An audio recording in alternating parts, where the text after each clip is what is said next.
1, 2, 3. Comment les NFT moches de Goblin Town ont-ils pu atteindre un floor de 12 000 $ en partant d'un mint gratuit, et ce, en l'espace de quelques jours? Salut à toi et bienvenue dans cette toute nouvelle vidéo de Cryptomage. Aujourd'hui, on répond à une question qui m'a été posée sur Discord, et j'avais déjà prévu d'en faire une vidéo dessus, c'est d'expliquer un petit peu ce qui s'est passé avec l'histoire de Goblin Town. Goblin Town, je l'ai découvert il y a 3 ou 4 jours, et j'avais vu qu'il y avait un floor à 0,6 Ethereum. Je m'étais un petit peu renseigné dessus, mais j'avais pas fait plus de recherches que ça. Je peux te dire qu'aujourd'hui j'ai un poil le seum parce que le floor est à 6 Ethereum, du coup 10 fois plus qu'au moment là où je l'avais remarqué. Du coup, Goblin Town, qu'est-ce que c'est, d'où ça sort, et pourquoi on dit que ça sort de nulle part? Goblin Town, c'est un de ces free mint. Qu'est-ce que c'est un free mint? C'est tout simplement un mint qui est gratuit, comme le nom l'indique.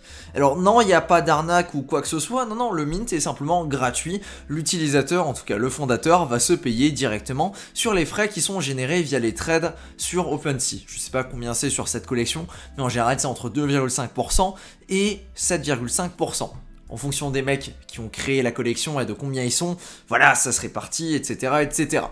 Du coup, l'idée est partie tout simplement de la collection Goblin Town. Alors, il faut comprendre que Goblin Town, c'est pas dû au hasard.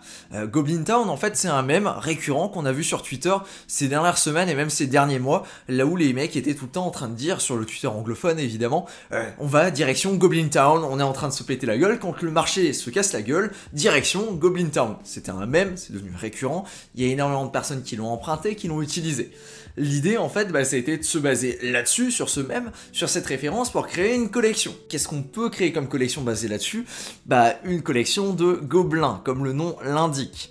Les gobelins, c'est simplement ceux qui ont déjà tout perdu, si tu veux. Quand t'as tout perdu, c'est un petit peu le sentiment de ce marché. Et du coup, ça résonne avec énormément de monde. Je veux dire, à l'heure actuelle, quasiment tout le monde dans la crypto-monnaie perd de l'argent. On saigne un petit peu. On va pas se mentir, c'est le cas pour absolument tout le monde. Et cette collection-là, elle est partie de ce sentiment-là, et elle a réussi à le mettre en avant et à créer une communauté grâce à ça. Alors, je te l'accorde, les NFT sont moches, mais c'est du moche qui est voulu. Je veux dire, pour réussir à faire quelque chose de moche comme ça, il faut quand même un certain talent. Et les gens peuvent faire des trucs moches, mais ça c'est moche bien fait. Je sais pas si tu arrives à distinguer, à faire le distinguo, qui est pas forcément facile, mais c'est vraiment intentionnel la façon dont ça a été réalisé. C'est pas quelqu'un qui a pris un stylo et qui a fait ça, il va s'arranger pour que ce soit moche, non. Il y a une quantité de détails qui est quand même assez intéressante, les idées ne sont pas faites au hasard, et la façon dont c'est réalisé avec le random, etc., c'est vachement bien foutu. Ce que j'ai également remarqué et qui est très intéressant sur cette collection-là, ça va être l'attention aux détails.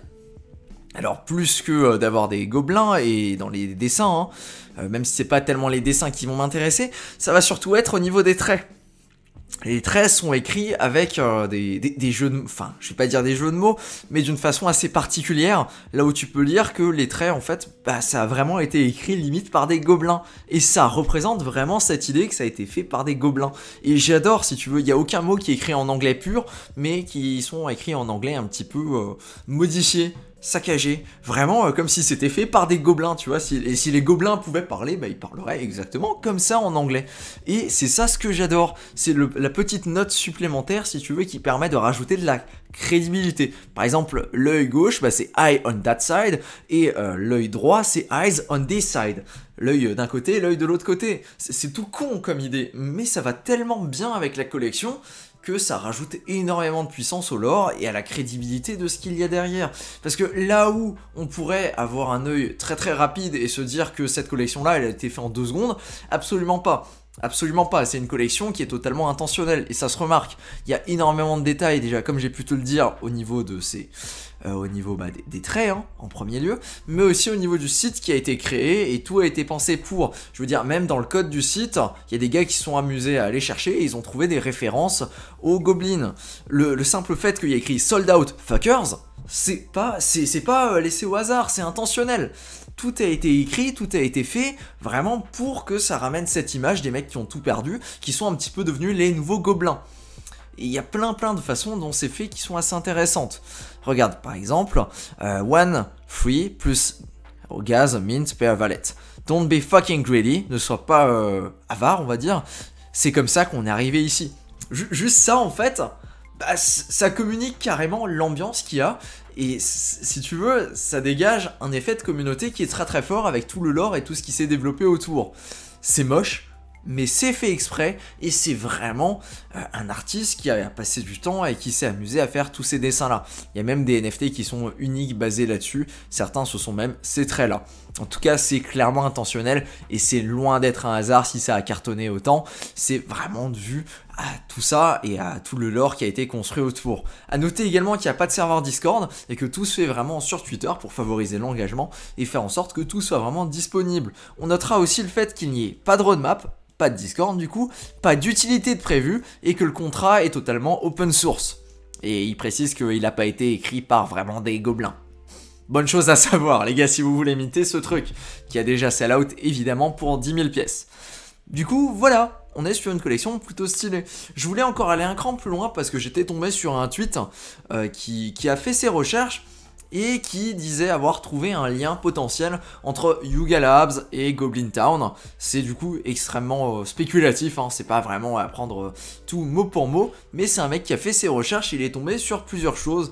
Déjà, il est tombé sur... Alors la première chose, c'est la façon en fait... The growth, the lands of the other side rumble to life, generating resources, but a destructive and invasive species also emerges. It's the Codex Voyager.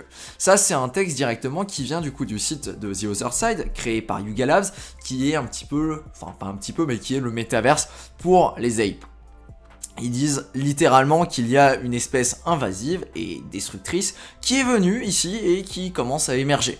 Ça pourrait être une ressemblance au gobelin. Également, autre chose qu'il a remarqué, c'est que dans le Revenue Channel de 2022 du coup de Yuga Labs, c'est-à-dire les sources de revenus de Yuga Labs, eh ben, ils ont mis un petit pourcentage là, sur leur fichier, en bas à droite, qui disait « Les gobelins ont généré 1%. » C'est petite coïncidence ou pas? Why not? Why not? Why not? En tout cas, il y a pas mal de spéculations qui pourraient dire que, ouais, effectivement, on pourrait arriver à ça. Alors évidemment, je te détaille pas tout le Suède, il y a plein d'autres histoires, il y a également le fait que il y a pas mal de choses qui sont écrites d'une façon un petit peu cryptique et qui est vraiment fait pour avoir une quantité assez dense de lore et que c'est vraiment quelque chose qui est un petit peu digne de ce que font Brawl et Piot Club avec la façon dont ils ont caché certains secrets, certains traits, certaines références et ça pourrait clairement être fait par Yuga Labs vu la qualité en fait de ce qu'il y a derrière. Si tu veux, la chose qu'il faut comprendre là derrière, c'est que Goblin Town, il ne faut pas juger le projet en fait sur le design, c'est-à-dire sur la forme, mais beaucoup plus sur le fond et comprendre tout ce qu'il y a derrière. Voilà, pour ceux qui m'ont demandé comment ça se fait que ce truc-là a pu péter de nulle part, bah vous avez vos réponses. Si vous avez d'autres questions, n'hésitez surtout pas. Je serais intéressant d'en discuter, si t'as d'autres collections, que tu vois d'autres trucs, pourquoi pas. Mais c'est très très intéressant, je trouve, la façon dont ça a pu exploser, dont ça a pu sortir de nulle part. Mais pour moi ça vient clairement pas de nulle part et c'est vraiment un truc qui était intentionnel, qui était réfléchi. Est-ce que ça vient de Yuga Labs ou pas? J'en ai absolument aucune idée, j'ai pas envie de m'amuser à commencer à croire à des théories du complot ou autre, mais why not? Écoute, la porte est ouverte, on ne sait pas, il y en aura très probablement d'autres, des petites fines de crypto Twitter qui vont s'amuser à chercher et qui vont très probablement trouver des choses s'il y a des choses à trouver. Voilà, merci à toi pour ton attention sur cette vidéo et sur ce, à plus.